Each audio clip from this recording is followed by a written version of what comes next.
போன முறை நம்ம செஞ்ச பாப்கார்ன் படுதோல்வி அடைஞ்சிடுச்சு. இருந்தாலும் 100 வாட்டி விழுந்தாலும் எழுபவன் அல்லவா வீரன். அதனால் மறுபடியும் பாப்கார்ன் செய்ய தான் வந்தேன். ஏன்னா வரும்போதே வாங்கிட்டு வந்துட்டேன். ஆனால் நம்ம ஃபஸ்ட்டு வாங்கிட்டு வந்திருந்தாலும் அது வெறும் 12 ருபீஸ் தான். ஆனால் கிட்டத்தட்ட 1/4 கிலோ கிட்டே இருந்தேன். ஆனால் இது வந்து 10 ருபீஸ்னாங்க. ஒரு கைப்பிடி அளவு கூட இல்லை. சரி என்ன பண்ணுறது, வாங்கிட்டு வந்துட்டோமேன்ட்டு செஞ்சுட்டு இருந்தேன். ஏன்னா சேம் ப்ரொசீஜர் தான். எண்ணெய் ஊற்றி அதில் பாப்கார்ன் முத்து போட்டு லைட்டாக பொரிஞ்சோடனே ஒரு மூடி போட்டு மூடி வச்சு கொஞ்ச நேரம் வெயிட் பண்ணால் டக்கு டக்குன்னு பொரிஞ்சிடும். அதுதான் ப்ரொசீஜரு. ஆனால் எனக்கு என்னவோ நம்பிக்கையே இல்லை.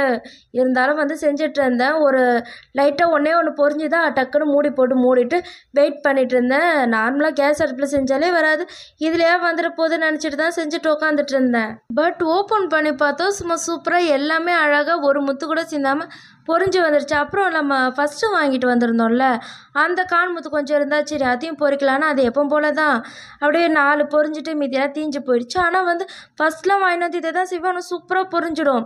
பட் இந்த வாட்டி வந்து ஏன் சரியாக வரவே இல்லை.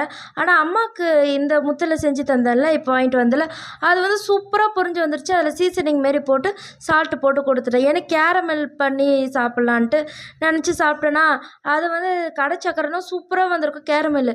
இது ரேஷன் கடை சக்கரையாக அப்படியே நொறுங்கி போயிடுச்சு. இந்த வாட்டி கேரமல் பாப்கார்ன் பண்ண முடியல. அப்புறம் நம்ம கந்த சஷ்டி செலிப்ரேட் பண்ண ஃபுல் வீடியோ நம்ம சேனலில் போட்டிருக்கேன்.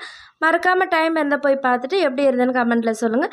நெக்ஸ்ட் வீடியோவில் பார்க்குறேன். Tata bye bye.